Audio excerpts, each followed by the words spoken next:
Простые решения сложных проблем.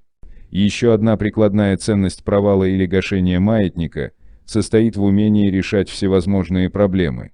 Это может быть сложная жизненная ситуация, конфликт, неблагоприятное обстоятельство, затруднение или просто задача. Для любых сложных проблем существуют простые решения. Ключ к решению всегда лежит на поверхности, вопрос лишь в том, как его увидеть. Увидеть его мешает маятник, создавший проблему. Деструктивный маятник имеет своей целью получить от вас энергию. Для этого ему необходимо зафиксировать частоту излучения ваших мыслей на проблеме. Это проще всего сделать, убедив вас в том, что проблема сложная. Если вы приняли такие правила игры, вас можно спокойно брать за ручку и вести в запутанный лабиринт. Только потом приходит понимание, что ларчик просто открывался. Если человека испугать, обеспокоить, озадачить или сыграть на его комплексах, тогда он легко согласится с тем, что проблема сложная, и сядет на крючок. Но можно и не пугать. Для множества проблем уже и так установилось бытующее мнение о том, что они не имеют простых решений. Любой человек в течение всей жизни постоянно сталкивается с разными затруднениями, особенно если это что-то новое, незнакомое. В итоге каждый имеет прочно укоренившуюся привычку встречать проблемы с опасением, а иногда даже с благоговейным страхом. При этом свои способности справиться с проблемой человек всегда взвешивает на весах сомнения. Вот так у каждого человека вырастает очень хороший крючок для маятников.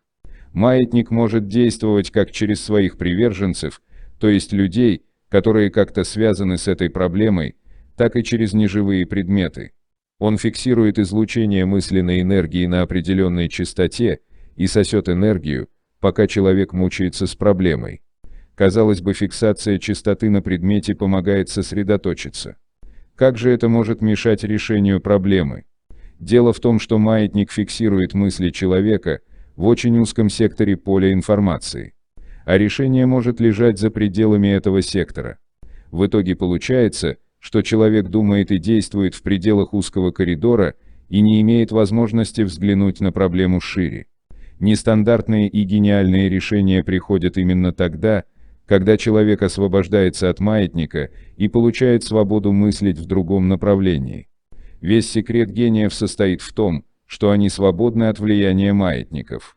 В то время, как частоты мыслей обычных людей захвачены маятниками, частоты мыслей гениев способны свободно перестраиваться и заходить в неведомые области поля информации.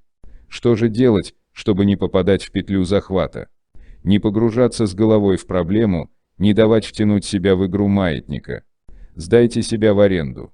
Действуйте так же, как и обычно в таких случаях, но не как участник игры, а как сторонний наблюдатель. Посмотрите на ситуацию отстраненно. Помните, что вас хотят взять за ручку и отвести в лабиринт.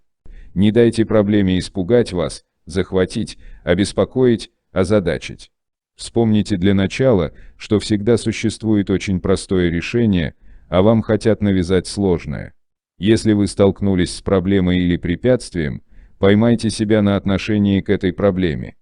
Проблема может порождать замешательство, страх, негодование, уныние и так далее. Необходимо заменить привычное отношение к проблеме на прямо противоположное, и она либо сама ликвидируется, либо решится быстро и легко. Вопреки сложившимся стереотипам и привычкам, встречайте любую проблему не как препятствие, которое нужно преодолеть, а как отрезок пути, который надо пройти. Не оставляйте в себе место проблеме. Будьте по отношению к ней пустым. Если вам нужно решить какую-то задачу, где требуется подумать, не бросайтесь сразу в логические рассуждения. Ваше подсознание напрямую связано с полем информации. Решение любой задачи там уже есть. Поэтому сначала расслабьтесь, отбросьте малейший страх и беспокойство по поводу решения. Ведь вы знаете, что решение есть. Отпустите себя, остановите ход мыслей, созерцайте пустоту. Весьма вероятно, что решение сразу придет, причем очень простое. Если не получилось, не досадуйте и включайте мыслительный аппарат. В другой раз получится. Подобная практика хорошо развивает способность получать доступ к интуитивным знаниям. Необходимо только сделать это своей привычкой. Эта методика действительно работает, если удается освободиться от маятника и сдать себя в аренду.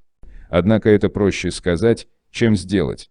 Далее из этой книги вы узнаете новые секреты, как это делается. Ведь это еще только начало. А вам не кажется, что это я сам взял вас за ручку и веду в лабиринт? Правильно, оставайтесь свободными даже от тех, кто вам вещает о вашей свободе.